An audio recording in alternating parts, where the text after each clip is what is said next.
In this video, we're just going to look at a standard M1 question from 2013, which is just as suitable for Unit 2 use as well.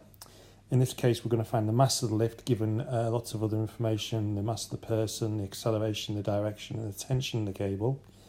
So what I'm going to do first of all is I'm just going to set up our standard system for a lift, which is basically just a rectangle. And what we're going to do is fill in the tension straight away, which we know is to be 7,500 newtons. Now we know that the mass of the person is 64 kilos and the mass of the lift is M. So we're going to have a total mass there of M plus 64, which means the total weight acting downwards will be M plus 64G. Obviously we need to convert that into newtons, so multiplying by acceleration due to gravity will give us our weight.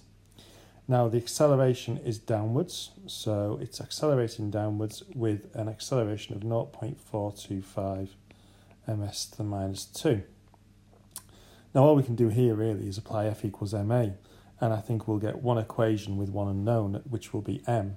So if I apply F equals ma downwards, we'll get m plus 64g minus 7,500 is equal to ma, which is m plus 64 times 0.425.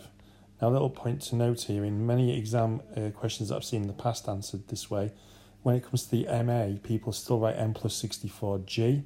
Well, when you're talking about the mass, it's just the mass, not the weight, okay? Now we probably just go through by expanding our brackets to see what we've got. So we have mg plus 64g minus 7,500 is equal to 0.425 m, and 64 times 0.425 is 27.2. So now if we do a bit of rearrangement to get our unknowns onto the left-hand side, we'll get mg minus 0.425 m is equal to 7,500 minus 64g plus 27.2. So we can factorise out our m on this side. So we get m lots of g minus 0.425 is equal to 6,900 if you calculate that out. So then m must equal 6,900 and g minus 0.425 is 9.375, giving a mass of 736 kilograms. So the mass of the lift is 736 kilograms.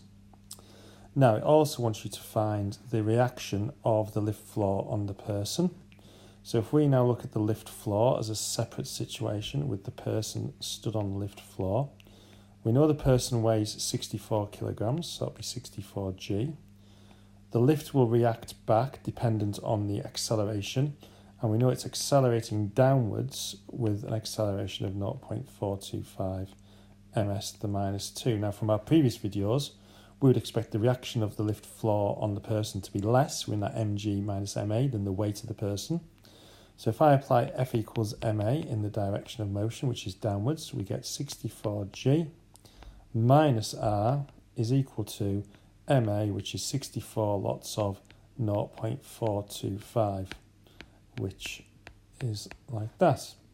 Rearranging, we naturally then get our r equal to 64g minus 64 lots of 0.425 mg minus ma, which gives an overall reaction of the lift floor on the person of 600 newtons.